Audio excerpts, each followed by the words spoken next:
Bonsoir à tous, chers auditeurs, chères auditrices, c'est Cyrus et on se retrouve pour la deuxième partie de notre 46e épisode hebdomadaire sur l'actualité footballistique européenne. Et donc, je serai accompagné de nos fidèles contributeurs. Camille nous rejoindra un peu plus tard au cours de la soirée. Mais actuellement, il y a donc Alexis. Bonsoir. Et Jeff. Bonsoir à tout le monde. Et donc, ce soir, on parlera de ce qui s'est passé en France, bien évidemment toujours commencer par la Ligue 2 et ensuite la Ligue 1, et également en Allemagne, où on fera Bundesliga 2 et ensuite l'étage supérieur, la Bundesliga. Première étape, la France, donc la Ligue 2. Alexis, dis-nous tout, que s'est-il passé en Ligue 2 ce week-end? Alors, par où commencer? Si on parle de ce club, de ce magnifique club du Sud-Ouest qui nous déprime week-end après week-end, où on commence par les résultats. Non, on va commencer par ce merveilleux club du Sud-Ouest qui nous déprime week-end après week-end.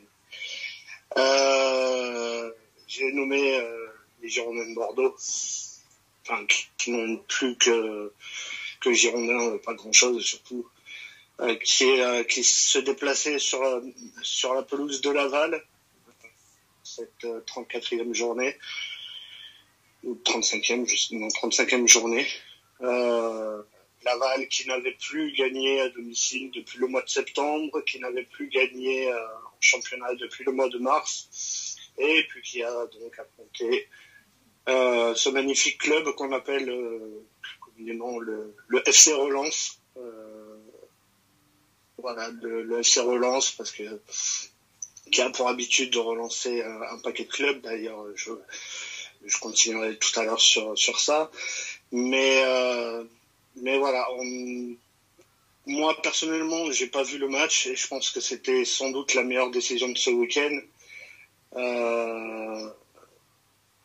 Au niveau des stats, comme les Belges en 2018, on a eu la possession, mais c'est tout. Pas d'occasion franche, pas grand-chose à dire. Et puis une deuxième mi-temps, encore pire que la première. On a fini par encaisser ce but des Lavallois. Donc voilà, moi personnellement, j'ai pas grand-chose à dire. J'ai quelque chose à dire sur ce qui nous sert d'entraîneur, à savoir Albert Riera, qui annonce en conférence de presse jeudi ou vendredi qu'il aime bien comme joueur Gaëtan Weisbeck, qu'il aimerait bien partir en vacances avec lui. Écoute, vas-y mon ami, fais-toi plaisir, partez en vacances tous les deux, puisque vous avez pris un rouge tous les deux ce week-end, donc autant faire les choses jusqu'au bout. Si lui pouvait partir, si Weisbeck pouvait partir, s'il pouvait amener avec lui toute sa clique, il y a quand même pas grand-chose à sauver dans ce club, si ce n'est dire rien. On est 14e de ce championnat, on a le plus gros budget de Ligue 2, mais on est 14e et toujours pas sauvé. Donc voilà, on a un président qui n'est même pas là, qui n'est même plus là, qui ne prend plus la parole, qui ne veut plus rien dire pour le club. On a des dirigeants qui ne dirigent plus grand-chose. Ce club est mort. Ce club nous fait honte match après match, jour après jour, mois après mois. On en arrive à les détester. On déteste ces joueurs. On déteste pas le club. On aime ce club, mais on déteste ceux qui ont ce maillot. Donc voilà, moi personnellement, vivement que cette saison se termine, comme je disais la semaine dernière, est-ce qu'on repartira en Ligue? Et de ce fait, par rapport à cela, est-ce que qu'est-ce qui se dit pour déjà passer la DNCG pour l'année prochaine, ensuite établir un budget pour l'année prochaine? Est-ce que t'as pas certaines craintes par rapport à cela, dans le sens où on sait que l'année dernière c'est quand même passé ric-rac? Est-ce que tu penses, tu penses pas que ça pourrait cette fois-ci mal tourner pour Bordeaux? Je suis pas le seul à le penser. Et malheureusement, je pense que ça va arriver. J'ai plus confiance en ce qui nous sert de président. Il pourra emprunter tout l'argent qu'il veut pour sauver le club, grand bien face aux Girondins de Bordeaux. Mais je n'ai plus confiance en cette personne, en tout ce qu'elle représente et l'entourage qu'il y a autour de lui à Bordeaux. Concernant les finances, concrètement, il n'y a plus de sous. Hein. C'est pas moi qui le dis, c'est notamment Daniel Rieu qui le disait sur RMC, qu'il n'y avait plus de PQ au Hayan, qu'il y avait plus de PQ, que les jardiniers s'étaient barrés avec les tondeuses parce qu'ils étaient plus payés depuis très longtemps. Maintenant, concernant la DNCG, il se dit pas grand chose. On sait même pas si je dirais pas son nom parce que voilà, mais ce qui nous sert de président, empruntera encore de l'argent. Mais emprunter de l'argent, plus emprunter de l'argent, plus emprunter de l'argent, au final, ce sera toujours des trucs à rembourser. Qui se remboursent sur certaines choses, je veux bien.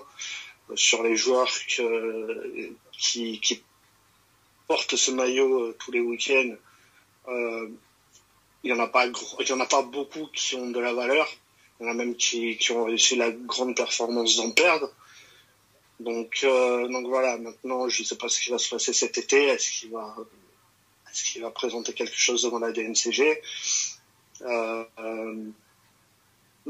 voilà, c'est comme disaient les ultras, ça va être notre match de la saison, parce que concrètement la saison était ratée. On avait misé sur une remontée, et moi le premier. Donc voilà, une troisième année en Ligue 2, concrètement comme un club pour Bordeaux, c'est pas possible. Donc voilà, il y a trop de choses autour de ce club. Ça a été dit dans des vidéos, les pros ne monteront pas, les filles sont descendues en D2, la réserve va descendre en régional.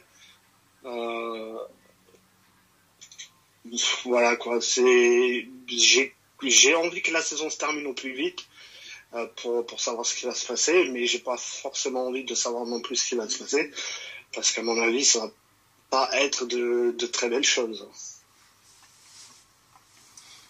C'est vrai que il y a de quoi du moins être pessimiste à ce niveau-là. J'ai aussi vu, entrevu, pardon, parce que vu c'est un grand mot, que notamment un site, oui c'est parce que c'est aussi un site internet, un autre média, un média concernant les Girondins de Bordeaux, les Web Girondins. Parce que des fois, pour suivre l'actualité de Bordeaux, je sais que eux ils en parlent globalement, où ils font beaucoup également de débriefs, etc. Et donc parfois j'arrive à gratter quelques petites informations en écoutant leur truc. Et apparemment ils étaient en train de discuter du point de vue financier, du moins du côté de Bordeaux, et le constat était peu reluisant. Du coup, ouais, c'est pour le coup là, je pense. Bon, après, ça va pas toucher que Bordeaux, je pense. Hein, ça risque de toucher également d'autres équipes, mais bon, c'est vrai que Bordeaux a plusieurs fois, du moins, eu du moins les fesses chaudes et donc a pu passer. Là maintenant, va savoir ce qui va être utilisé comme procédé pour pouvoir passer, parce que là, franchement, hormis réellement un refinancement, si tu te fais encore prêter de l'argent, là ce sera difficile de ne pas dire qu'il y a eu du favoritisme, dans le sens où ça peut passer une fois et après tu trouves les solutions d'un financement clair et durable, mais bricoler pour rebricoler derrière, en sachant qu'on ne connaît même pas la finalité du bricolage, là ça devient de plus en plus compliqué quand même à faire accepter, même à l'entité DNCG. Mais bon, après on est à l'abri de rien. D'ici peut-être à juin, il y aura un actionnaire minoritaire, ou Lopez, parce qu'il aura été vraiment mis trop dos au mur, il décide enfin de lâcher la grappe par rapport à Bordeaux. On ne sait pas, hein, on est qu'en bon, on va dire on est au mois de mai, hein, parce que bon, avril ça se termine dans 2 jours, mais après c'est vrai qu'on est à l'abri de rien. La saison se finit dans 3 semaines, hein, Ouais. dans un peu moins de 3 semaines. Donc ça va vite arriver. Exactement. Mais ouais, enfin, ils annoncent un déficit d'au moins 50 millions d'euros pour un club, pour un club de Ligue 2. Je ne sais pas dans quel monde ça doit passer. Donc, faut s'attendre à être au moins relégué administrativement en national. Après, voilà, c'est dramatique parce que dans ce club, il y a tout à changer. Le président est à changer, le directeur sportif est à changer, sans doute que les 3/4 des joueurs sont à changer, et même ceux qui sont pas à changer, au final partiront parce que c'est des joueurs qui avaient misé sur une remontée en Ligue 1, des joueurs en Ligue 1, donc pour certains, ça fera une 3e année en Ligue 2, si on y reste, hein. L'entraîneur est à changer. Puis il y a d'autres problèmes aussi autour de ce club. Il y a eu notamment des accusations de racisme de la part d'un joueur des Girondins sur un joueur de Dunkerque. C'est pas le contraire? Le joueur de Dunkerque sur un Girondin qui a été accusé? C'est un joueur de Dunkerque qui a accusé un joueur des Girondins. Mardi lors de ce match. Donc voilà, chaque jour en fait il y a un problème dans ce club. Si c'est pas financier, c'est quelque chose. Si c'est pas quelque chose, c'est autre chose. Enfin, c'est très compliqué à suivre. Moi personnellement, depuis quelques années, j'ai réussi à m'en détacher. Ça me fait chier de les voir en Ligue 2, ça me ferait chier de les voir encore plus bas. Mais personnellement, on mérite tout ce qu'on arrive. Je disais hier que le mérite dans le foot, ça voulait pas dire, ça voulait rien dire, mais malheureusement, on mérite ce qui nous arrive actuellement. On a fait confiance à cette personne. Ça aurait pu marcher l'an dernier, hein. Malheureusement, ça n'a pas marché. Ça ne marche pas cette année. Au bout d'un moment, il faut qu'il prenne les décisions et puis faut qu'il s'en aille, quoi. C'est juste plus possible. Il y a un match vendredi. Il y a un match vendredi face à Ajaccio. Quand je parlais de FC Relance, sachez qu'Ajaccio n'a plus gagné à l'extérieur depuis le mois d'octobre, je crois. Et puis, du coup, il y a Bordeaux-Ajaccio vendredi. Je ne m'étonnerait pas qu'Ajaccio vienne s'imposer à Bordeaux. Mais voilà, tout est à jeter et le peu de choses qui est à garder sera au final vendu. Parce qu'on a quand même je sais même pas si on peut dire ce plaisir d'avoir des joueurs quand même avec une valeur marchande correcte, on va dire. Je pense que David Ashvili sera vendu cet été, Pedro Diaz sera vendu cet été. Puis d'autres joueurs qui sont là depuis la descente, enfin qui sont restés depuis la descente, ont quand même une petite valeur marchande. Alors là, il y aura de l'argent quoi qu'il arrive, mais ça fera bien trop peu pour couvrir les énormes problèmes qu'il y a dans ce club qui est mort. Et il est pas mort, on va dire qu'il est dans une situation précaire. Assistance respiratoire, quoi. Assistance respiratoire dans une situation précaire, c'est compliqué à tous les étages. Donc voilà ce que je pouvais dire sur pas sur eux, quoi. Ok, je vois. Et avant que tu parles éventuellement des autres matchs et ou du classement, une idée me vient à l'esprit. Une idée me vient à l'esprit. Si aujourd'hui tu avais deux éléments. Le premier serait que tu es une machine à remonter dans le temps et que tu aurais le droit de modifier une seule décision. Une, pas plus, t'en as pas beaucoup, t'en as une seule du côté de Bordeaux, et deux, que tu serais dans la position d'un haut dirigeant. Qu'est-ce que toi t'aurais fait si t'avais le choix? On va prendre entre 2008, je pense, vraiment entre 2008 jusqu'à aujourd'hui, si tu avais une possibilité de modifier la timeline, de prendre une décision contraire à ce qui a été prise, laquelle tu prendrais, toi, de ton côté? Une seule. Une seule. C'est compliqué quand on voit toutes les mauvaises décisions qui ont été prises. Mais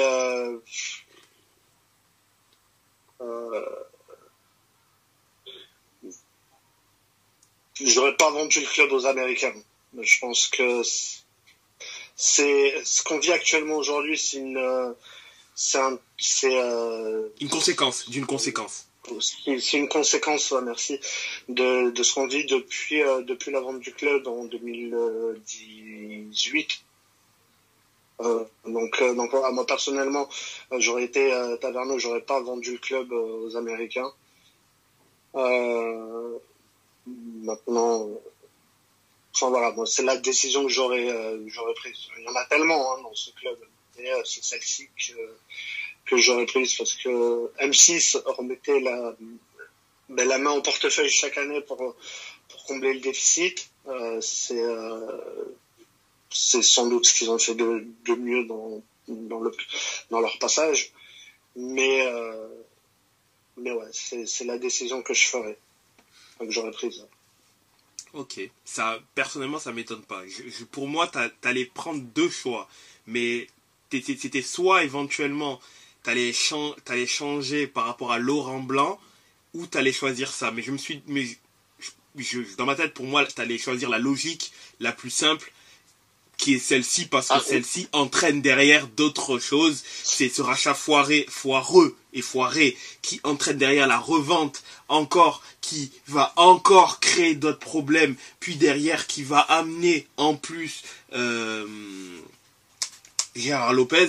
Donc c'est celle-ci qui, je pense, globalement a fait le plus de mal. Certes, il y a eu ça s'est fait par ricochet, hein, mais c'est celle-ci l'élément déclencheur, et je me suis dit dans ma tête que il y a éventuellement du 60-40, mais que tu allais plus choisir celle-là. Alors j'ai hésité avec celle de Laurent Blanc, effectivement, mais celle de Laurent Blanc, c'est plus j'englobe la saison complète où il s'en va, où il y a la perte du titre, les nombreux contrats qui sont renouvelés pour certains pour au moins 4 ans ou 5 ans. Donc effectivement, j'ai hésité avec celle-là, mais oui. Je pense que 99% des supporters bordelais auraient donné cette réponse. Et je le pense aussi. S'il raisonne logiquement, hein, d'une manière logique, je pense que effectivement ce serait le choix le plus simple à faire. D'ailleurs, là je te pose la question comme ça parce que pour le coup il y a matière en fait par rapport à Bordeaux, mais il est vrai qu'en réalité on peut très bien se poser la question pour beaucoup de clubs dans diverses situations. Et si le Barça n'avait pas prolongé ses cadres à prix d'or sous Bartomeu, est-ce que le club serait à l'agonie aujourd'hui? Et si le Real avait continué à augmenter Ronaldo jusqu'à lui donner tout ce qu'il voulait, en gros, faire avoir une augmentation équivalente à Messi, tu vois, si Dortmund avait gagné la finale de Ligue des Champions en 2013, est-ce que Klopp derrière serait parti à Liverpool ou aurait voulu créer une dynastie? Enfin, on peut tellement se poser de questions, mais je pense que ce serait peut-être quelque chose de pas mal. Si éventuellement aussi le Milan n'avait pas vendu Berlusconi n'avait pas vendu à un escroc aussi, tu vois, avant qu'il y ait la reprise par Elliott, tu vois. Il y a plein de... si Berlusconi avait continué à mettre la main à la poche déjà à la fin de son mandat, ouais, tellement de choses. Ouais, c'est ça, exactement. Après, peut-être il y avait peut-être trop de petites qu'il fallait payer. Bon, il avait un peu marre du Milan. Bon, comme j'avais déjà, je sais plus, je l'avais déjà parlé en podcast et tout, mais j'aime bien prendre cet exemple. Si Ronaldo R9 n'avait pas eu de problème à ses genoux, si Ronaldinho avait eu une meilleure hygiène de vie, qu'est-ce qui se serait passé? Ouais, c'est ça exactement. Mais ouais, c'est vrai que what if, ça peut être intéressant, tu vois, mais prendre un seul événement, pas de prendre beaucoup d'événements, parce que sinon ce serait trop facile de modifier toutes les timelines, tu vois, de dire si à ce moment-là, tu vois, alors que prendre un événement, ça peut être pas mal comme concept à développer sur le site. C'est ça. À l'écrit ou à l'oral même d'ailleurs. C'est ça, exactement, tu vois. Ouais, c'est un truc que tu pourrais poser sur Twitter. Tu demandes quel événement auriez-vous changé dans votre club.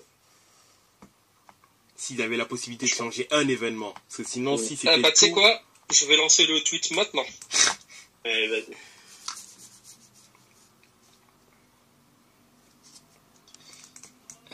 Maintenant. Oui. Mais voilà ce que je pouvais dire sur ce magnifique club qui est en train de sombrer.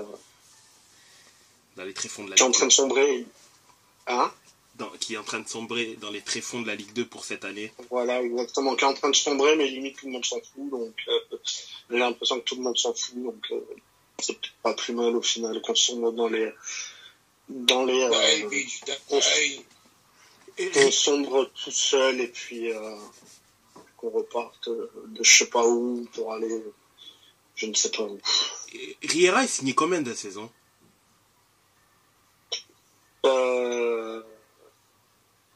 Voilà, tu me prends le cours. J'aurais dit 2 ans et demi comme ça. Mais je suis pas sûr. Donc ça sera à vérifier. Mais pour le coup c'est pareil. Si effectivement il y avait un licenciement de cet entraîneur,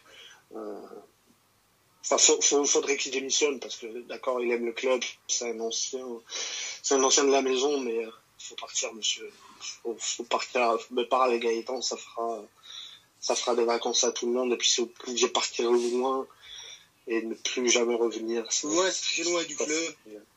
2025. Loin du club. Encore 1 an de contrat. Donc, ouais. Il arrive en octobre 2023. Mm-hmm. Donc, encore 1 an de contrat. Donc, et avec une année en option, en effet. J'ai l'impression que j'en connais un autre qui est en fin de contrat en 2025. Mais qui, lui, va partir de son club. Xabi Alonso? Non, je parle d'un entraîneur. Oui, Xabi Alonso. Ah, Xabi Alonso, j'ai compris. Xabi Alonso, évidemment, non? Non, je parle plus d'un coach en Italie. Ah, Allegri? Il est en 2025? Oui.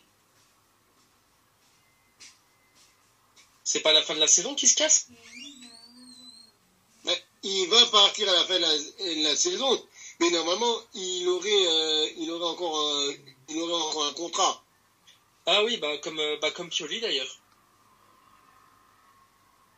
Mais comme il va dégager, eh ben, c'est bien.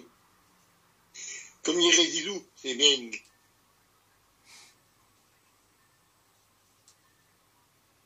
Encore, comme je disais hier, quelques matchs encore, on sera délivré du mal. Tiens, mais c'est exactement pareil pour moi. Sauf que nous, le mal, il est énorme. Vous avez juste un entraîneur à dégager, nous, on a tout à reconstruire. Si tu savais tout ce qu'il y avait encore à reconstruire à la Juve, mon pauvre Alexis. Il reste encore du papier toilette chez vous. Hein? Il reste encore du papier toilette chez vous. Oui, on appelle ça les contrats.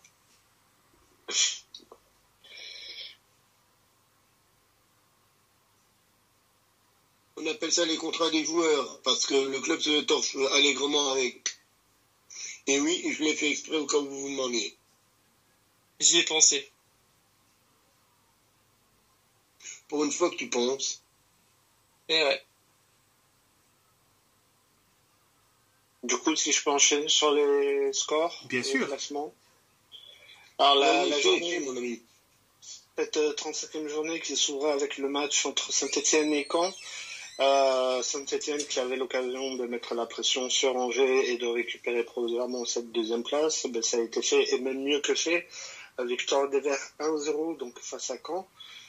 On le verra avec le classement tout à l'heure. Ajaccio et Quevilly ont fait match nul, un partout. Valenciennes et Grenoble, Valenciennes, qui est officiellement reléguée depuis 15 jours, a battu Grenoble 2-0. 0-0 entre Amiens et Troyes. Guingamp qui est allé s'imposer sur la pelouse de Pau 2-1. Victoire importante d'Annecy 3-2 face à Bastia. Le PFC qui a donc battu Angers 3-1. Rodez qui est allé s'imposer à Concarneau 2-1 et actuellement, et c'est la mi-temps, Dunkerque-Auxerre.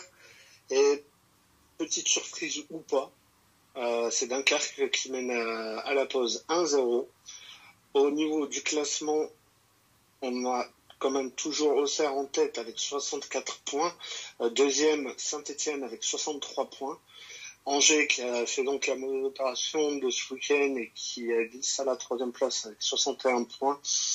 Quatrième, Rodez avec 56 points. Cinquième, le Paris FC avec 55.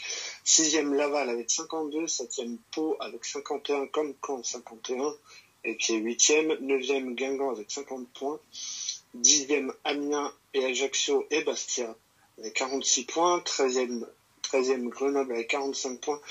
14e, Bordeaux avec 44 points. 15e, Dunkerque qui reviendrait donc avec 44 points.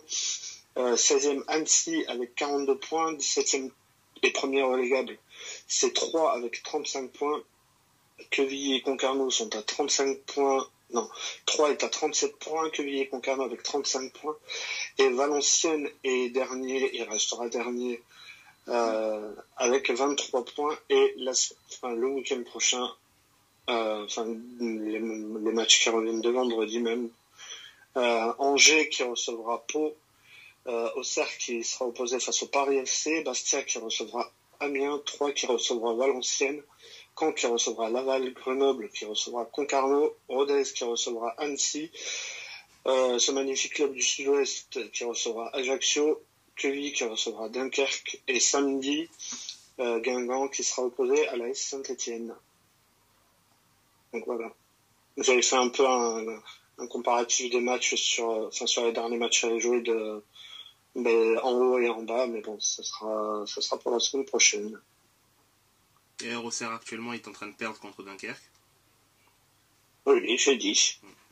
Ouais. Mais c'est pas surprenant sur la forme actuelle de Dunkerque, alors comme ça qu'ils ont perdu à Bordeaux ce mardi.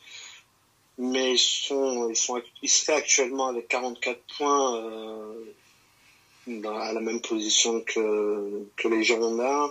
Ils auraient 7 points d'avance. C'est ça, sur 3. Ouais, ils auraient 7 points d'avance sur 3 actuellement. Donc en bonne position pour se maintenir. Il y a notamment en dernière journée de ce championnat un 3 Annecy qui peut valoir énormément, qui va valoir énormément cher. Je pense que si Quevilly et Concarneau ne sont pas encore relégués, je pense que ça le sera assez rapidement. Et je pense que la dernière place se jouera entre Annecy et Troyes. En sachant qu'il y a, comme je disais tout à l'heure, un 3 Annecy en 38e journée. C'est ça.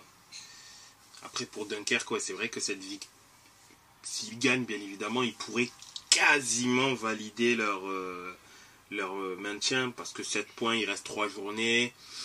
Sauf vraiment accident pour Dunkerque, ça pourrait éventuellement le faire. Après, en sachant qu'ils prennent Quevilly, c'est ça, je ne me trompe pas. Oui, c'est ça, Quevilly vendredi, donc voilà. Si je pense s'ils ne perdent pas, je pense que c'est... quoique... Quevilly a quand même elle est pas si mauvaise que ça, leur différence de but.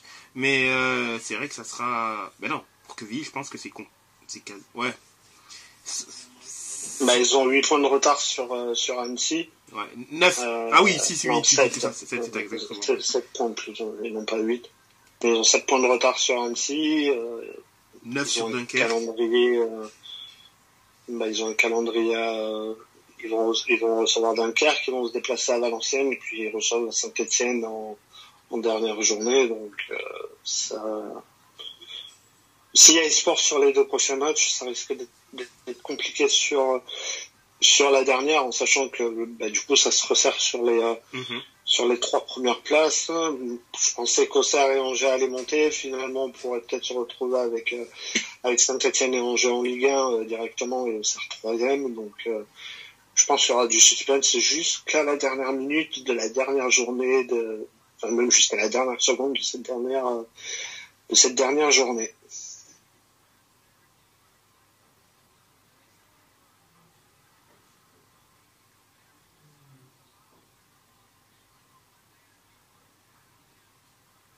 Voilà.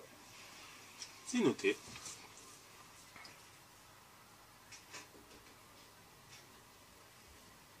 Doit être montré pas À l'étage supérieur.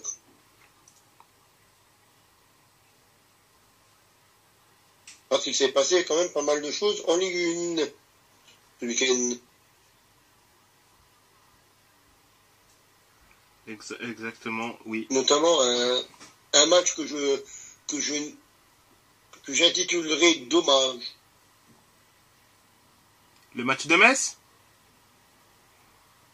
Exactement.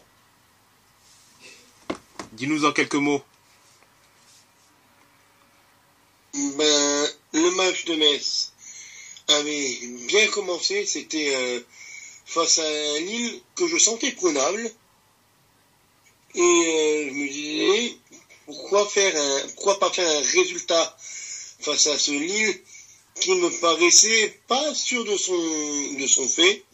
Et quand on regardait, on était là, bon, ok, Lille, c'est top 4, top 5, mais je me disais, ils ont perdu la semaine dernière, ils ont peut-être pas le vent en poupe, et mais ça faisait 4 matchs qu'on n'avait pas perdu, donc je me disais, à domicile, fin de saison, pourquoi pas prendre au moins un point, quoi, contre cette équipe. Et le début du match m'avait donné raison. Parce que le début de match nous voit octroyer un penalty à la 23e, qui évidemment transforme notre goléador. Notre goléador géorgien, Georges Mikotadze, Mister George. Mais malheureusement, on n'a pas été de nouveau solide sur nos bases du côté de Metz. Et on a eu le premier but du vétéran Ismaili et deuxième but juste avant la mi-temps de Yazice. Donc du coup, voilà, Metz s'est écroulé de nouveau. Et après, en seconde période, il a poussé pour même mettre un 3e but sans vraiment réussir. Mais ouais, je pense que sur la première période, Metz aurait pu faire mieux. Après, en seconde période, ça a été fort à l'amour. Il n'y a eu qu'une seule direction dans ce match. Ça a été Lille qui poussait sur les buts de Metz, sans vraiment être très dangereux. Mais franchement, sur la première période, il y avait largement mieux à faire. Et ouais, si, je vais dire, je suis limite déçu, mais je suis déçu. Au moins sur la première période, je suis déçu. La seconde période, non, parce qu'il n'y avait pas grand-chose à en tirer. Mais sur la première période, je suis déçu que Metz ne passe pas au moins match nul. Parce qu'il y avait largement de quoi faire. Par rapport à ce Lille qui n'était pas si incisif que ça. Et Metz aurait peut-être dû rentrer à la pause au moins avec un match nul.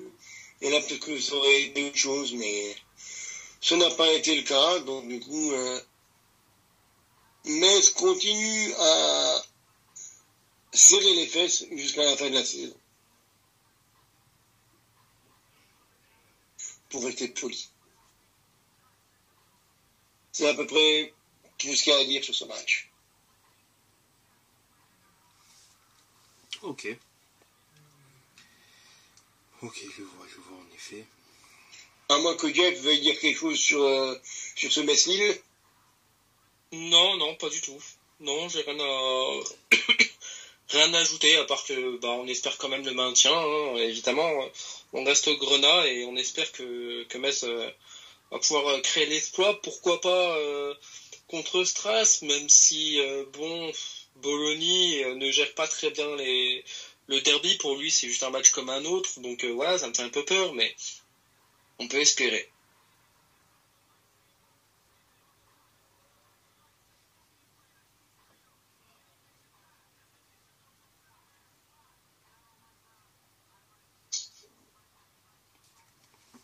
Et donc, concernant donc les autres matchs en Ligue 1, Montpellier qui en ouverture fait match nul contre Nantes.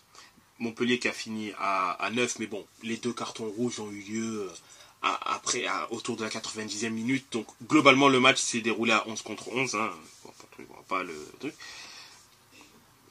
Le PSG qui a fait match nul 3-3 contre le Havre. Le PSG donc qui a été plutôt dans la réaction, hein, puisque le Havre a compté jusque début d'avance dans ce match-là. Ils ont réussi à sauvegarder le point du match nul. Bon, d'ailleurs, ils sont officiellement champions parce que Monaco derrière a perdu contre Lyon. J'en parlais tout à l'heure. Encore, moi j'aimerais quand même souligner une chose concernant ce match nul là, c'est encore une fois le fait que Ramos, on peut dire ce qu'on veut, concernant lui, il répond présent, quand on a besoin de lui, quand il faut être là, et Kolo Muani, vraiment c'est très difficile, c'est vraiment très difficile pour lui, et Ramos, faut lui donner du temps de jeu, parce que là concrètement je pense que je trouve de plus en plus injuste le fait qu'il n'ait pas qu'il y ait une aussi grande confiance sur Kolo Muani, même si à la base ça reste complètement stupide d'avoir acheté les deux. Ça, je n'y reviens pas là-dessus, c'est soit l'un soit l'autre. Tu peux pas mettre autant d'argent sur 2 attaquants qui ne sont pas terminés et qui auront besoin de temps de jeu pour pouvoir s'exprimer pleinement. C'est complètement stupide d'avoir acheté les deux. Mais bon, on lève cette chose-là. Il y en a un qui est globalement en forme et qui est, je pense, plus à l'instant T complémentaire que l'autre. Je trouve quand même que dans une association où tu mets Barcola et Mbappé sur les côtés, ou même Barcola Barcola et Dembélé, 2 mecs qui créent énormément d'espace via leur dribble, etc. Il faut un homme de surface, je trouve. Bien que Ramos peut faire d'autres choses, mais c'est, je trouve, le profil qui colle le plus à ce type de joueur-là. Puisque les deux peuvent créer de l'espace, les deux peuvent désorganiser un bloc. Donc derrière, il faut juste un mec qui est capable d'exploiter le fait que les deux, Barcola et Dembélé, peuvent créer le déséquilibre. Et je pense que le plus à même aujourd'hui de le faire, et de toute manière, ça se voit sur les dernières prestations du PSG, c'est Ramos. Et quand je dis ça, je veux pas clouer au pilori RKM, hein. Randal Kolo Muani. Mais aujourd'hui, qu'est-ce qui justifie, à part le fait qu'il soit français et pote des autres joueurs, qu'il ait encore une telle confiance et que Ramos soit encore sur le banc, ne commence pas starter? Oui, aussi, son prix, c'est vrai. Aussi qu'il a coûté un peu. Oui, quasiment 100 millions. Quasiment 100 millions, là où Ramos n'a coûté que un peu plus de 70 millions. Mais ouais, c'est... Et en sachant qu'apparemment il prospecte encore pour un 9, ce qui est encore plus aberrant, mais bon... Moi en fait, je le verrais... Moi en fait, le truc qu'il y a, c'est que j'aurais presque envie de voir Kolo Muani autre part que 9. Parce que pour moi, c'est là qu'il pourra faire quelque chose. Parce que, bon, Yann, il va partir là, d'ici la fin de saison. Oui. Et sur les côtés, il va y avoir de la place, du coup. Parce que on va avoir Dembouz, on va avoir Barcola, et on va avoir Colomani. Donc, on va pas me dire qu'il y a 2 joueurs qui pourront faire toute la saison. Donc, à partir du moment où ils sont au moins à 3, 4, il y a Asensio aussi. Alterner. Pardon? Il y a Asensio aussi. Mais Sur papier, hein? Asensio, je le vois plus quand même. Je le vois plus dans un poste de milieu offensif, Asensio. Je le vois pas tellement dans un poste d'ailier. Et même avec Asensio, ils sont à 4 pour 2 postes. Oui. Donc l'un dans l'autre, ils sont à 3 ou 4. Et les 2 postes seront doublés. Mhm. Parce que je vois pas Luis Enrique l'a fait la saison prochaine, ils sont 4-3. Mhm. Et donc, d'un côté et de l'autre, il va falloir 2 joueurs. Bien sûr, bien sûr. Et c'est Colomani ou Asensio en doublure de Barcola ou de Dembouz, parce que je pense que ça sera eux les titulaires la saison prochaine, Barcola et Dembouz. Bien sûr. Il faudra bien mettre des garçons en backup. Bien, Et ça sera Colomani et Asensio. Alors après, à savoir qui sera mis à droite, qui sera mis à gauche, c'est une bonne question. ils peuvent environ même tous les 4, j'ai envie de dire, jouer des 2 côtés. Ouais. C'est vrai, ouais. Que tu regardes, Dembouz peut jouer des 2 côtés, Barcola peut jouer des 2 côtés, Kolo, pareil, Asensio, pareil. Arrêtez-moi si je dis une connerie, hein. Oui, oui. Après, après c'est sûr qu'il y aura des préférences, mais en effet, c'est vrai que pour Dembouz c'est le cas. Barcola, bien que Barcola, je le trouve pour l'instant beaucoup plus pertinent à gauche. À droite, il faudrait voir s'il a le même rendu, mais c'est vrai que techniquement, il peut jouer sur les 2 côtés. Asensio, il me semble que c'est quand même plus soit dans une position axiale ou plutôt à droite, si je ne dis pas de bêtises. Si je ne dis pas de bêtises. Voilà, c'est bien ce que je dis. Il est plus position axiale. Asensio, je le vois quand même plus dans une position de 10. Surtout, depuis qu'il a eu sa blessure, où pour moi, je trouve personnellement qu'il a plus du tout le même coup de rein, et que donc pour exploiter ses qualités, c'est plus logique de le placer dans l'axe, je trouve. Alors que sur le côté, il apporterait beaucoup moins de percussion, et donc Ils ont une certaine qualité de passe, Asensio, mais à part ça, toi en fait, Asensio, il me fait un petit peu penser à Beckham à l'époque. Sans les coups francs, certes, mais il me fait penser un petit peu à ce genre de joueurs. Les Beckham, les Luis Figo, qui étaient surtout connus pour leur passe. Après, par exemple, pour Beckham, c'était un faux lent. Il n'avait pas une pointe de vitesse exceptionnelle, mais et que oui, effectivement, le voir transpirer, c'était... Il se déposait le ballon où il voulait. Ouais, aussi, ouais. Mais après, il faut pas aussi oublier que l'année prochaine, on est en année Ligue des Champions ouvert formule, plus de matchs, que la fin d'année, il y a la Coupe du Monde des clubs en 2025, ou la Coupe du Monde des clubs, il me semble, je sais plus si c'est à 24 ou 48. Donc, ce qui est sûr, c'est que, certes, Mbappé part, mais je pense qu'on peut s'attendre à peut-être pas 1, mais 2 recrutements en attaque, hein. Parce que pour le coup, là, on risque d'être dans une année où les joueurs joueront peut-être plus de 70 matchs, peut-être. Après, moi j'attends de voir cette nouvelle Coupe du Monde des clubs parce que pour moi c'est toujours encore pas un truc qui hype tout le monde.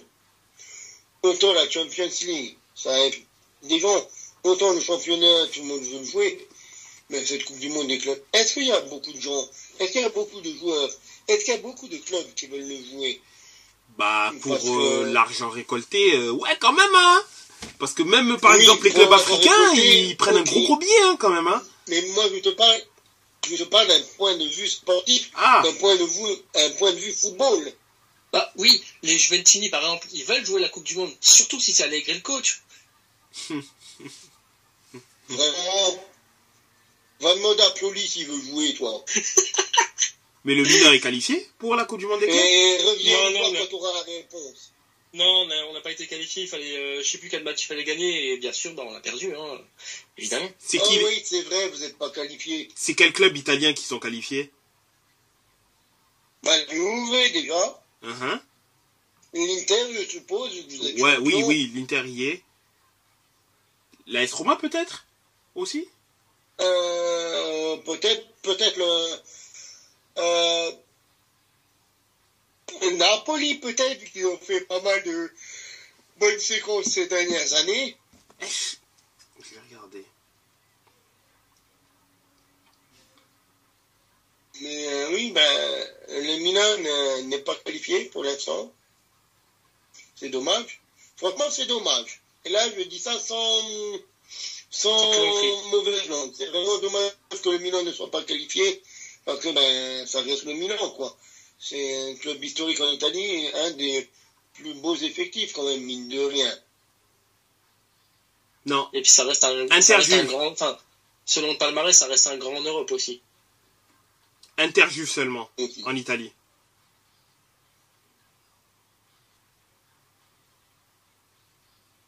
Ok, d'accord.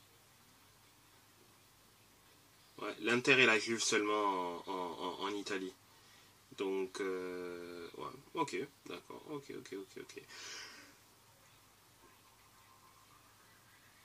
15 juin au 13 juillet, oh purée, 15 juin au 13 juillet 2025.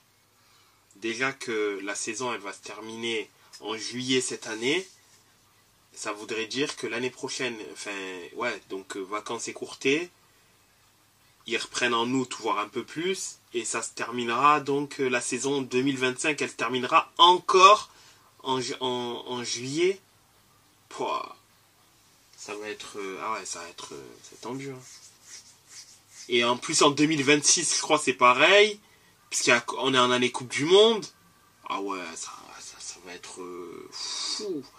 Là, je pense qu'il va y avoir une course à l'armement cette année parce que au moins les deux prochaines années, là, les joueurs, ils vont être, leur organisme vont être mis à rude épreuve. Là, cette année, avec les compétitions européennes et continentales. L'année prochaine, Coupe du Monde des clubs, en sachant qu'il y aura encore les éliminatoires pour la Coupe du Monde 2026, donc encore des matchs à rallonge aussi. Ouais, ça va être un casse-tête, hein, franchement. Ça va être un sacré casse-tête. Mais revenons à la Ligue 1. Revenons à la Ligue 1. On s'est bien éparpillé, bon, comme d'habitude, hein, bien évidemment. Mais oui, comme je disais en attaque, oui, Ramos, je pense quand même qu'il mériterait d'être starter un peu plus. Et bon, faut voir ce que ça va donner en fin de saison. Faut voir si d'ailleurs contre Dortmund, il sera également aligné en pointe, même si je pense qu'il mettra Barcola, Mbappé et Dembouz.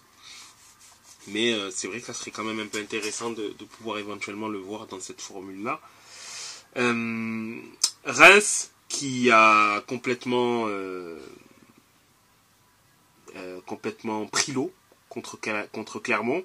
Peut-être que les remontrances qu'ont pris les joueurs de Clermont ont servi à quelque chose, puisqu'ils écrasent quand même Reims 4-1. Bon, après Reims ne va pas très bien en ce moment, hein. C'est sa 3e défaite d'affilée.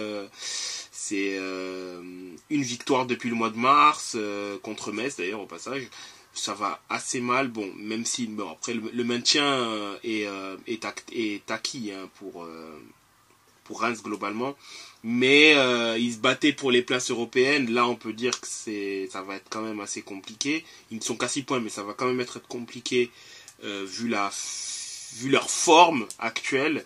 Et Clermont qui, eux, par contre, se donnent quand même encore une fois la possibilité de rêver, puisque ne sont qu'à 4 points, hein, du Havre, le premier non relégable, 3 points de Metz, le barragiste. Donc au final, 4 points aussi de Metz, parce que Metz et le Havre ont le même nombre de points, mais clairement la course au maintien là est relancée comme pas possible, et on ne sait pas quels seront les 3 qui seront en Ligue 2 l'année prochaine. À l'instant T, on ne pourrait pas encore du moins le déterminer à 100%.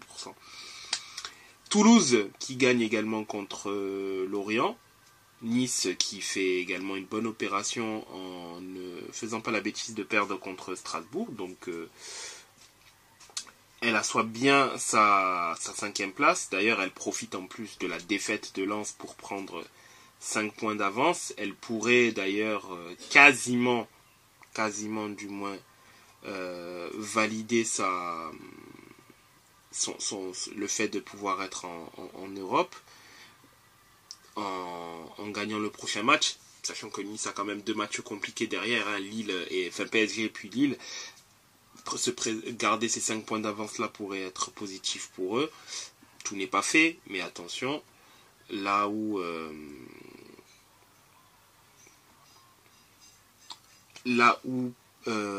Brest, eux, se sont assurés d'être européens l'année prochaine suite à leur retentissante victoire contre Rennes. D'ailleurs, un match que j'avais bien suivi, très plaisant d'ailleurs, le match de Rennes contre Brest, vraiment très très très plaisant. Et ouais, c'est des matchs comme ça qu'on aime bien suivre, avec du suspense, même si on est personnellement, je suis ni pour Brest ni pour Rennes, hein, mais voilà, c'était vraiment un super match, comme le match de Lyon contre Monaco, hein, c'était également un super match intéressant. Et d'ailleurs, la victoire de Lyon qui a permis au PSG d'être définitivement champion de France. Lyon qui se rapproche également de la 6e place, hein, finalement elle n'est qu'à 2 points de Lens. Donc attention, Lens qui pourrait tout perdre, car Lens a perdu contre l'OM, hein, l'OM quasiment toujours aussi intraitable du moins à domicile. Une victoire tardive, hein, un premier but au tout début du match par qui d'autre que le sauveur, le meilleur joueur, Aubameyang, qui d'ailleurs va offrir le but de la victoire à Gueye donc en fin de match à la 85e minute. Ouais, l'OM qui donc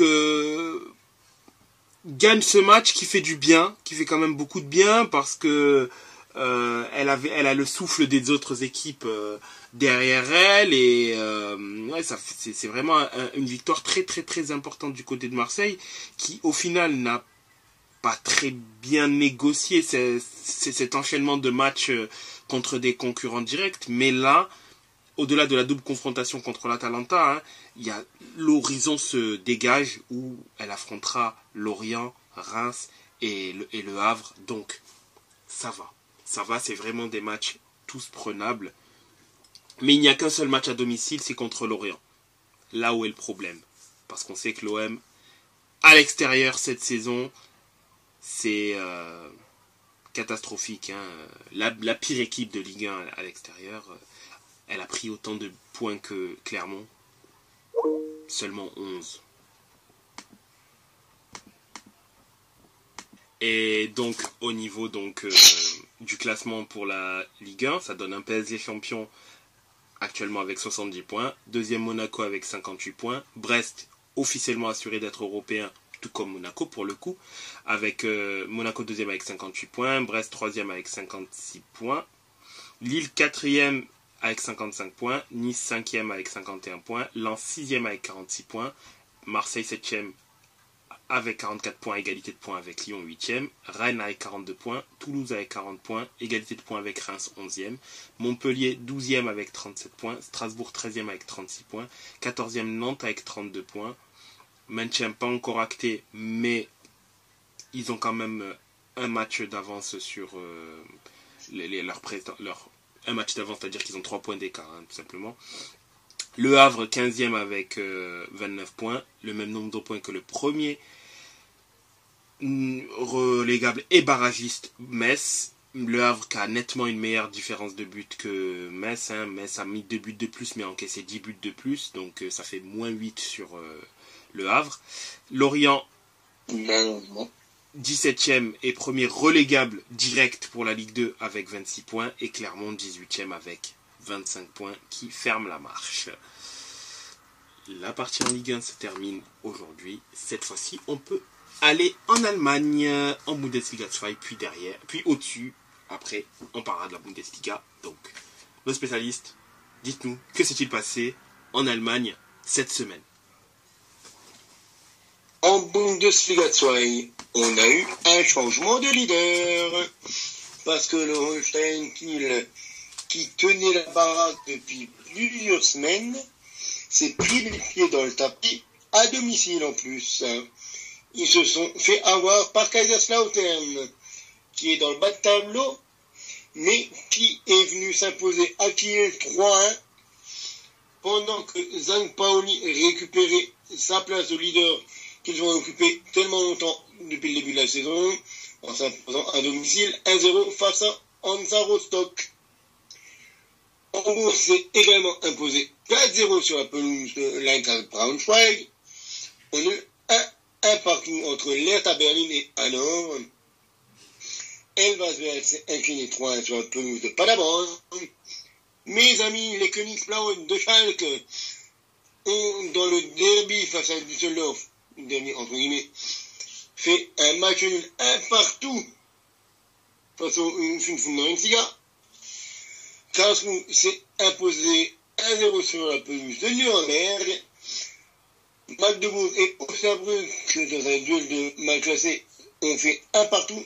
Et le match rempli de buts cette semaine, c'était sur la pelouse de Wiesbaden, où Wiesbaden s'est incliné à domicile 3-5 face au Greuther Fürth.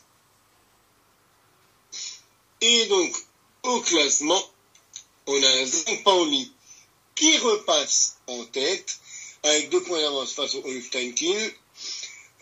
St. Pauli qui s'impose sa 18e victoire, Kiel perd pour la 8e fois de la saison, et 2e avec 61 points. Düsseldorf est 3e à 56 points. Hambourg gagne de nouveau, mais est toujours encore à 4 points de Düsseldorf. Karlsruhe est 5e, Hannover 6e avec 46 points, le même nombre de points que Paderborn. On a 2 équipes à 45 points, le Hertha Berlin et le Greuther Fürth.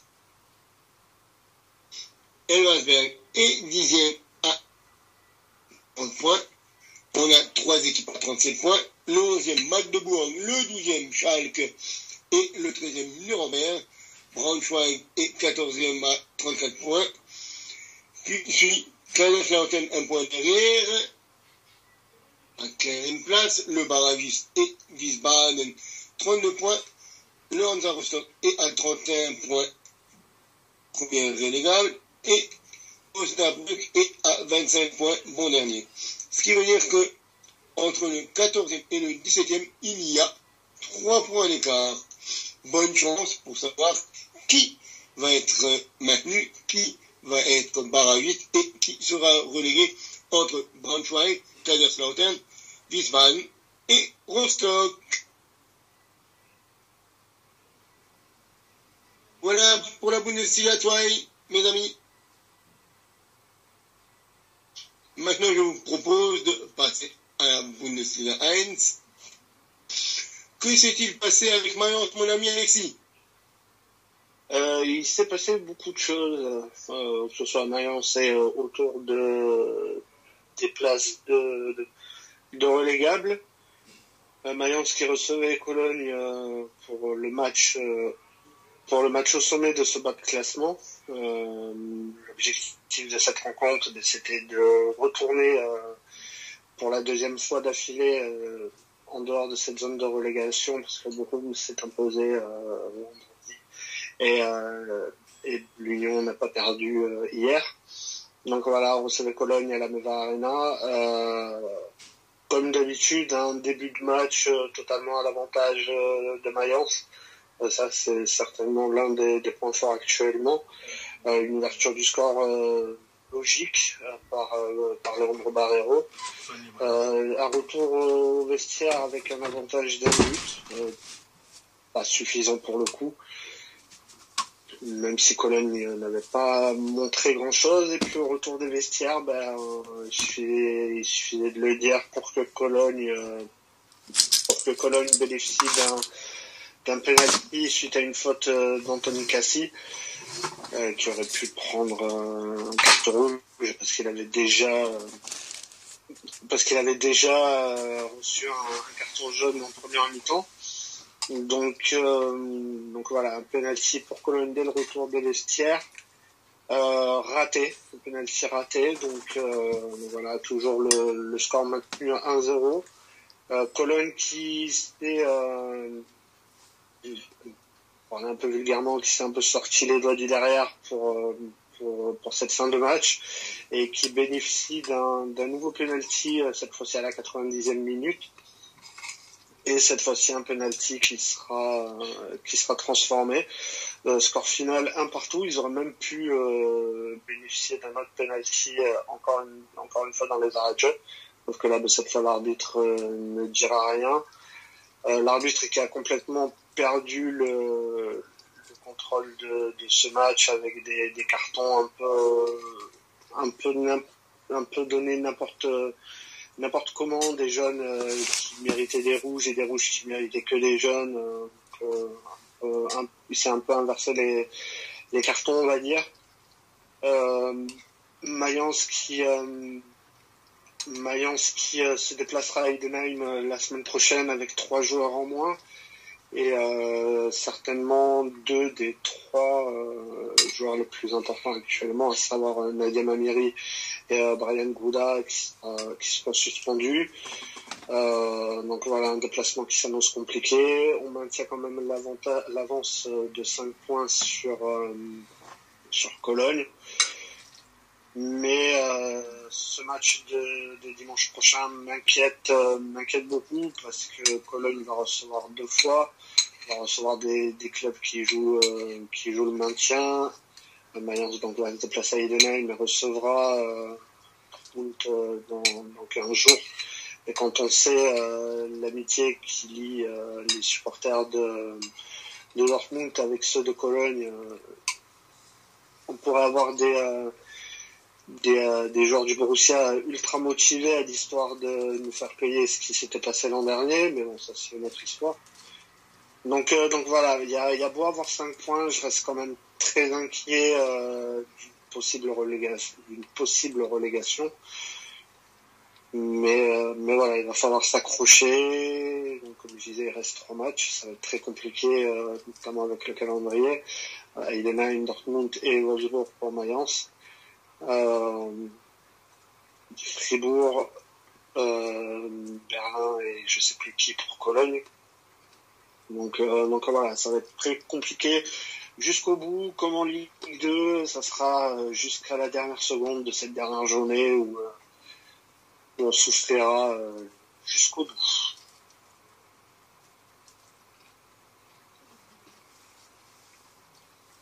D'autant plus que c'est quand même dommage parce que vous meniez la plupart du temps dans ce match-là, et en plus une victoire sur ce match-là, vous aurez quasiment assuré, enfin je pense, non c'est même pas quasiment, c'est je crois que vous aurez quasiment assuré d'au moins participer au barrage, voire plus. Au moins être barragiste. Barragiste, non même pas, barragiste au cas où. Ça fait partie de cette zone-là et ils auraient été 14e. Aurait eu 30 points. On va être 30 points, même face à 23, à 3 matchs de la fin. C'est dommage. Je pense qu'il y avait tout pour passer une bonne après-midi. Puis ça s'est malheureusement loupé. Comme je disais, le déplacement à Heidenheim la semaine prochaine m'inquiète beaucoup.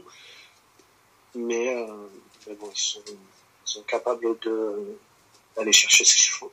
Oui, parce que ces dernières semaines, elles sont quand même encourageantes. Hein. Moi, Heidenheim, ça m'inquiète pas trop dans le sens où ils sont déjà maintenus, ils n'ont plus rien à jouer. Donc, encore plus.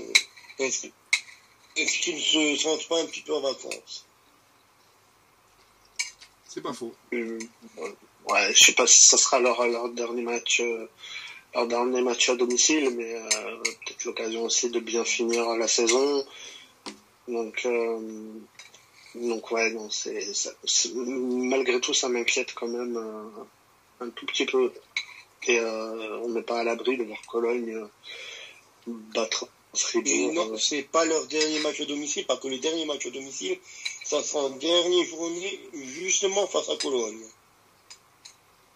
Ah ben voilà, c'est le match que je cherchais. Donc la journée 34, c'est Heidenheim-Cologne. Ouais, donc je pense que ça se jouera jusqu'au bout. Après, on n'est pas non plus à l'abri de voir Fribourg s'imposer à Cologne, parce que Fribourg est quand même en lice pour une place européenne, même si ce sont viandés ce week-end. Donc ouais, non, il y aura du suspense jusqu'au bout, et c'est ça qui est bien malgré tout. Selon les clubs qu'on supporte. Bien évidemment. Mais avant de juger les matchs qui vont se jouer, jugeons plutôt les matchs qui se sont joués. Parce que, comme tu le dis, il y a eu des matchs qui ont été défavorables à Mayence, comme la victoire 3-2 de Bochum à Hoffenheim. Je pense que ça a été une des grosses gifles, entre guillemets, de ce week-end pour tes amis de Mayence. La victoire de Bochum en début de week-end, surtout que ils menaient 2-0, puis ils ont mené 3-0 avant de se faire rejoindre en fin de match par un doublé de Kramaric. D'ailleurs, le deuxième but de Kramaric, c'était une pépite, hein, un petit lob magnifique de l'international croate. Et ça n'a pas suffi pour rejoindre Bochum. Et on a eu un 0-0 entre Gladbach et l'Union Berlin qui n'a arrangé personne, mais surtout pas Mayence, quoi, parce que du coup les deux ont pris un point. Et Gladbach reste à 4 points de Mayence et l'Union Berlin reste Gladbach reste à 4 points et l'Union Berlin à 2 points. Donc si l'un et l'autre avaient perdu, surtout Lyon, ils auraient été à 1 point et largement plus prenables encore. Les métallos. Il aurait fallu s'imposer surtout. Très bien. Il aurait fallu aussi. Et quand on regarde, il y a eu aussi un match entre le Werder Bremen et Augsburg. Eux, ils sont déjà un peu plus éloignés de la course au maintien. Mais Werder qui s'impose 3-0 sur la pelouse d'Augsbourg. Un Wolfsburg qui s'impose 2-1 sur la pelouse de Fribourg avec un des buts de la semaine, voire de la saison. Le deuxième but en fin de match de Wolfsburg, la frappe de loin de Maxence Croix qui vient se loger en pleine lucarne. Franchement, je la recommande à tout le monde d'aller la voir, quoi, sur YouTube ou sur d'autres plateformes de streaming. La frappe de Maxence Lacroix, elle est pépite.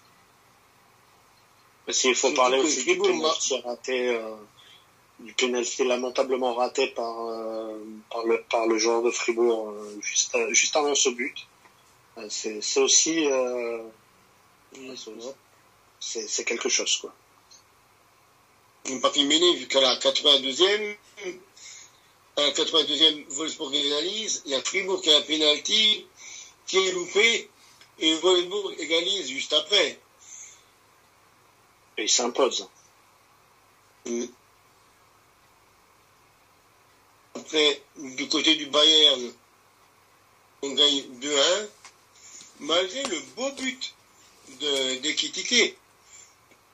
Kane qui ouvre le score de la 9e, Ekitike qui met un joli but, et Ekitike qui est d'ailleurs officiellement maintenant un joueur de Francfort, qui a été transféré pour un peu plus de 15 millions, je crois, 15 ou 16 millions, avec les bonus. Avant que Kane redonne l'avantage au Bayern à l'heure de jeu avec un penalty. Heidenheim, dont tu parlais tout à l'heure, s'est imposé 1-0 sur la pelouse de Darmstadt, ce qui envoie les Lille en deuxième division officiellement.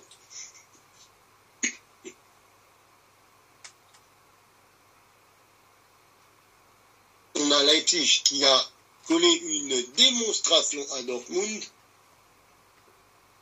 Un 4-1 alors que Dortmund avait ouvert le score par Sancho. Mais Openda, Tchechko, Simakan et Baumgartner après ont donné un succès plus que probant au Rote Bullen. Et que dire de Leverkusen-Stuttgart, le top kill de samedi soir, avec un Stuttgart qui mène 2-0 en début de seconde période par Zurich, puis par Undav, avant que Allier ne réduise le score et que Andrich marque à la 96e minute. Cette équipe de Leverkusen est fatigante, vraiment, je perds mes mots. À chaque fois, ils remettent des buts dans les toutes fins de match, dans le temps additionnel. Il me semble que c'est la 16e fois, 16e ou 17e fois de la saison qu'ils marquent dans le temps additionnel, comme je parlais le jour. Après le Fergie Time, il y a le Chabi Time. 96e minute, légalisation de Leverkusen pour toujours être invaincu depuis le début de la saison. Je ne sais pas si quelqu'un a quelque chose à dire là-dessus. Franchement, sur ça, non. C'est... Ouais. Je trouve ça incroyable. C'est un petit peu comme l'Arsenal de l'époque, comme la Juve qui avait fini à plus de 100 points. C'est vraiment une équipe extraordinaire. J'attends de voir le mercato et puis l'intersaison de cette équipe de Leverkusen. Oui, c'est vrai que le mercato sera très très très intéressant hein, de leur part. Mais c'est difficile en fait de mettre des mots dans le sens où on part sur une saison qui dépasse l'entendement, tu vois, une équipe qui est complètement invaincue, toute compétition confondue, qui est encore en lice pour un triplé. Enfin, les mecs, plus d'une fois, ils gagnent des matchs sur des scénarios Hitchcockiens. Enfin, t'es dans un truc où toute souris, qu'est-ce que tu veux dire face à ça? Toute souris, tu sais que quoi qu'il arrive, de la première à la dernière minute, ben, les mecs, ils sont capables de marquer une, voire peut-être même deux fois. Par exemple, contre Karabakh, ils ont mis plusieurs buts dans les arrêts de jeu, enfin, pour ne pas perdre. Tu peux que t'incliner et te dire, c'est leur année. Voilà, c'est leur année. C'est comme ça, tu peux rien faire, c'est comme ça. Alors que l'année dernière, ils avaient été à un moment, quand Xabi Alonso les récupère, ils étaient dans le fond du classement. Il les remonte, il les ramène jusqu'à la 6e place, mais vraiment de façon inouïe. Et bon, cette année, ce qu'ils font, c'est juste innommable. Ouais, c'est... Et franchement, pour le coup, je me demande... Après, il faut voir bien évidemment qui va gagner la Ligue des Champions, mais dans un monde où le Bayer Leverkusen réussit à faire le triplé, et quel que soit le champion... Après, c'est vrai que si c'est le Real qui gagne la Ligue des Champions, la question va se poser, mais pour moi, aujourd'hui, Wirtz, si on parle de saison, hein, je ne parle pas en termes de talent, en termes de saison, tu peux raisonnablement le mettre dans le top 5 Ballon d'Or pour cette année, du moins. Ça serait...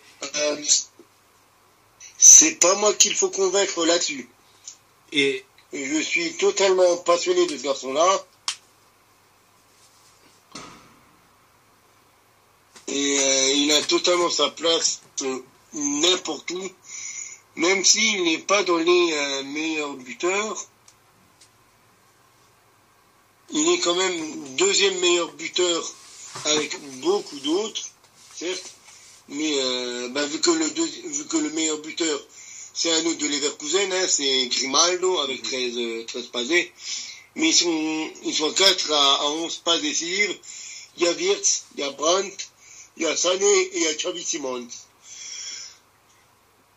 Et comme de par hasard, c'est quasiment que les garçons qui jouent au poste numéro 10. Ouais. Et aujourd'hui, franchement, c'est... Après, bien, peut-être que les compétitions continentales seront un autre juge de paix aussi. Je sais pas, faut voir. Mais c'est vrai qu'aujourd'hui, trouver 5 joueurs ayant fait une meilleure saison que lui, en sachant qu'il y a, il n'est pas à 25 buts et 15 passes décisives, d'accord, mais c'est si ce n'est l'un des principaux rouages dans la machine de Xabi Alonso. Après, tu me diras, bien évidemment, l'apport de Frimpong Grimaldo, il est inestimable. Et oui, parce qu'en plus, en termes de chiffres, il est exceptionnel. Ce qui font que les deux seront normalement nominés au Ballon d'Or. Logiquement, hein, ça devrait être le cas. Mais ce que je veux dire par là, c'est que aujourd'hui, est-ce qu'on peut raisonnablement citer 5 joueurs ayant fait une meilleure saison en termes de prestations individuelles et résultats collectifs? Et la réponse est, si on se base objectivement, c'est non. Alors, est-ce qu'il y a des joueurs qui sont techniquement plus forts que lui?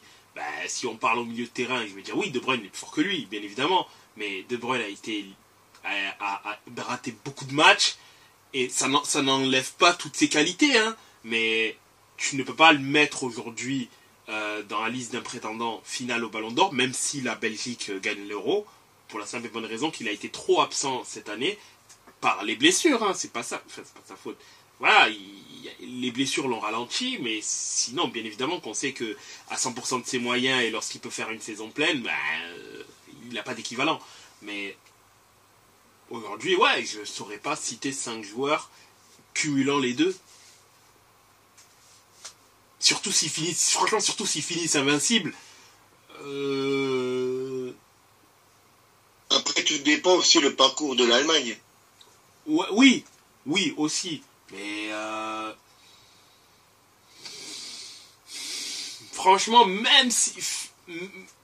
Après, c'est vrai que si le Real gagne la Ligue des Champions, il est vrai que les yeux vont se poser sur plus Bellingham, un certain Anglais pour le Ballon d'Or. Oui, je comprends et je suis d'accord. Après, et là je pense que l'Euro pourrait être le juge de paix. Parce que, après oui, c'est vrai que Bellingham est sur sa première saison. Ce qu'il fait au Real, c'est sensationnel.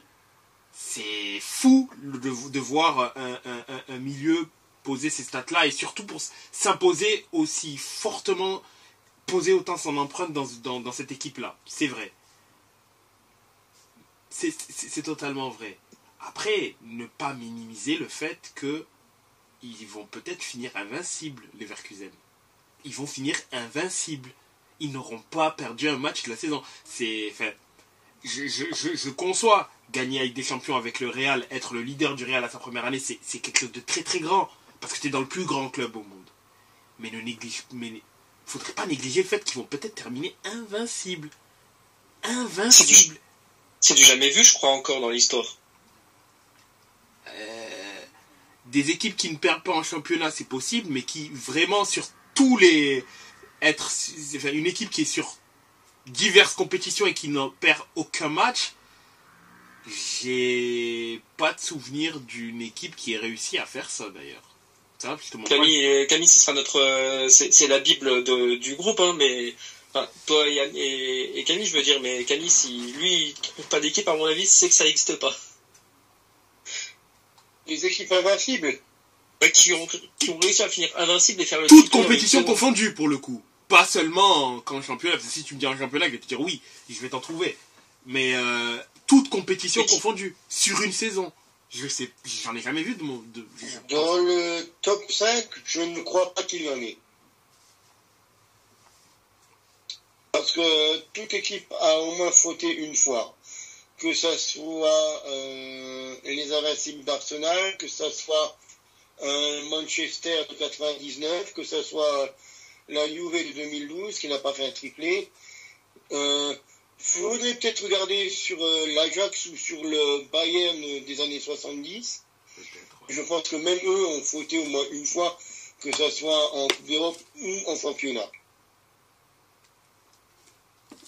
Ouais. Ouais, c'est sur le coup, c'est là c'est vraiment quelque chose de et je pense que même le Barça de Xavi qui a remporté le sextuplé à l'époque, oui, ils ont s'est au moins incliné une fois dans la saison. Bien sûr. Sinon, ça serait quelque chose qui aurait été notifié dans l'histoire, que ce Barça-là, en plus du sextuplé, n'a perdu aucun match. Voilà. Qu'on parle du Barça du sextuplé, qu'on parle du Real de Zizou. Ils ont perdu 5 matchs en championnat. On parle du Milan d'Arrigo Sacchi, qu'on parle du Man United de Ferguson, Chelsea de Mourinho, peu importe, le City de Guardiola. Il faut prendre toutes les équipes. Toute équipe a perdu à un moment ou à un autre. Oui, 5 défaites sur la saison, le Barça. Pardon ? 5 défaites en championnat. D'ailleurs, voilà. La première journée, ils avaient déjà perdu contre Numancia. Mais ouais, ils ont bien perdu 5 matchs de championnat, le Barça. Et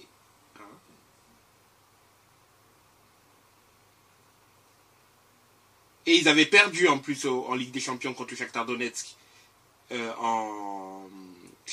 en dernière journée de Ligue des Champions, et perdu également au tour qualificatif contre le Wisła Cracovie. Donc ils sont loin d'avoir été invincibles cette saison-là. Mais voilà, c'est pour dire, même des équipes parmi les plus dominantes de l'histoire ont quand même perdu. Et c'est quelque chose de monumental qui est à 2 doigts de réaliser. Donc faut vraiment pas négliger cette chose-là. C'est peut-être un truc qu'on verra peut-être jamais, ou peut-être plus jamais, parce que pour le coup, franchement, je serais même tenté de le mettre dans les 3. Ça va être difficile à faire. Hein. Bah oui, c'est ça. Ça va être difficile à refaire. Exactement, et franchement, pour moi, à titre personnel, je serais très tenté, s'il réalise le triplé en étant invincible, de le mettre dans le top 3 Ballon d'Or. Hein. En goutte. Enfin, déjà mettre Wirtz dans le top 3 Ballon d'Or, et bon, Xabi Alonso, je pense que la question ne se posera pas sur le fait qu'il soit coach de l'année, parce que si la question franchement se pose, même si Ancelotti, même si par exemple le Real il gagne la Ligue des Champions, je ne mets pas Ancelotti coach de l'année. Pour la simple bonne raison qu'il y a un mec qui fait une saison stratosphérique, quoi. Tu peux pas le justifier. Tu peux pas, c'est pas possible. Non. Et donc voilà. Mais bon, après, parfois, la logique du football, c'est un peu étrange, mais ouais, je serais vraiment pour... moi, je serais prêt à... Je serais prêt, moi aussi, à aller vers la propagande Wirtz Ballon d'Or. Mais c'est vrai que par contre, si l'Allemagne va très très loin dans cet Euro, ce qui n'est pas impossible... ouais, mais s'ils vont très loin, ça pourrait jouer en sa faveur. C'est vrai. Mais après, on est à l'abri de rien. Hein, parce que bon, il y a bien un joueur qui a réalisé le triplé en ayant fait péter des records en première ligue. On lui a dit ouais mais non, pour le ballon d'or, il y a quelqu'un qui mérite plus parce que il a gagné la Coupe du Monde. Parce que lui il a gagné. Enfin, qui s'appelle Lionel Messi. Voilà. Donc voilà, on sait. Faut dire ce qui est. Le mec qui s'appelait pas Lionel Messi, il gagnait pas l'année dernière.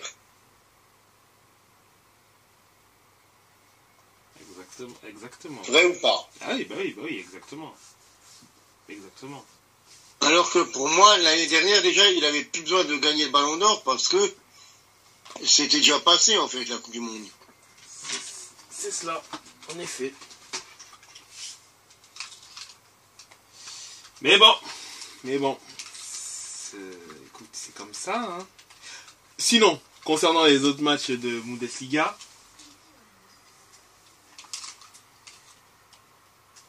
et éventuellement le... Concernant les autres matchs de Bundesliga, on va résumer du coup tous les matchs qui ont été joués ce week-end. On a eu Heidenheim qui s'est imposé sur la pelouse de Darmstadt 1-0. On a eu un 0-0 entre Gladbach et Berlin.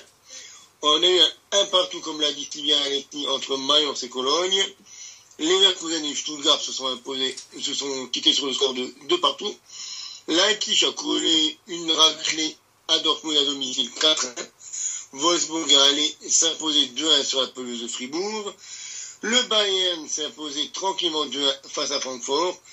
Le Werder Bremen est allé mettre 3-0 sur la pelouse d'Augsbourg. Et Bochum est allé s'imposer à domicile 3-2 face à Hoffenheim. Et au niveau du classement, on a le champion Leverkusen invaincu avec un 6e match nul à 81 points. Le Bayern, 2e avec 69 points. Le 3e Stuttgart avec 64 points. Leipzig est à 2 points, 4e avec 62 points. Dortmund, 5e avec 57 points. Le 6e avec l'Eintracht Francfort, 45 points. Fribourg est 7e, 40 points. 2 équipes à 39 points, Augsbourg et Hoffenheim. 2 équipes à 36 points, Heidenheim et le Werder. Wolfsburg est à 34 points, le 12e. Le 13e, c'est Gladbach avec 32 points. 2 équipes à 30 points, l'Union Berlin et le VfL Bochum. Le barragiste est actuellement Mayence avec 28 points.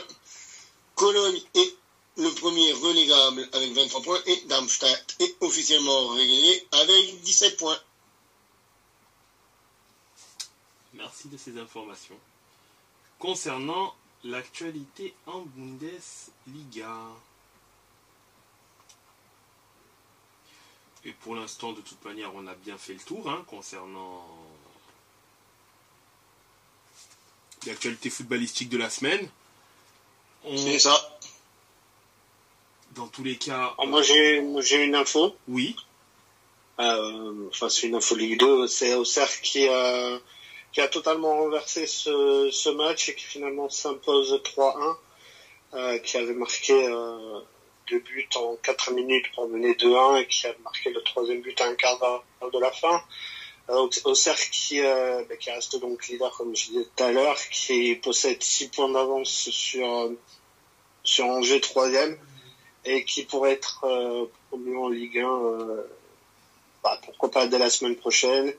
Ça risque d'être compliqué malgré tout. Il ressemble le Paris FC et Angers, cas de contre-performance, qui ont son pot et Auxerre serait officiellement en Ligue 1.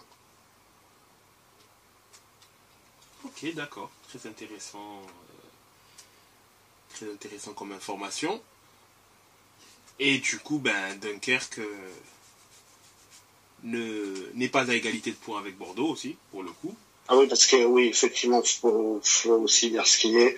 Dunkerque qui est 16e actuellement et qui reste à 41 points. Et il n'y a que finalement 4 points d'écart entre Dunkerque 16e et 3 qui est 17e. Voilà. Donc c'est ça. Ça a une incidence à ce niveau-là. Donc tant mieux, entre parenthèses,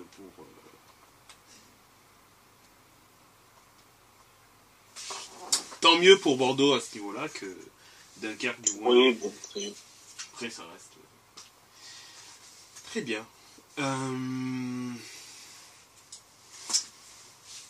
C'est noté. Bon. On a pu faire le point concernant l'actualité footballistique de la semaine. Encore une fois, une édition qui se termine. Messieurs, il ne reste plus qu'à nous souhaiter une bonne soirée, une bonne chance à nos clubs français et respectifs en Coupe d'Europe. Exactement. Et on se dit à dimanche. À dimanche. À dimanche à tout le monde. bonne soirée. Bonne soirée. Bonne soirée, ciao.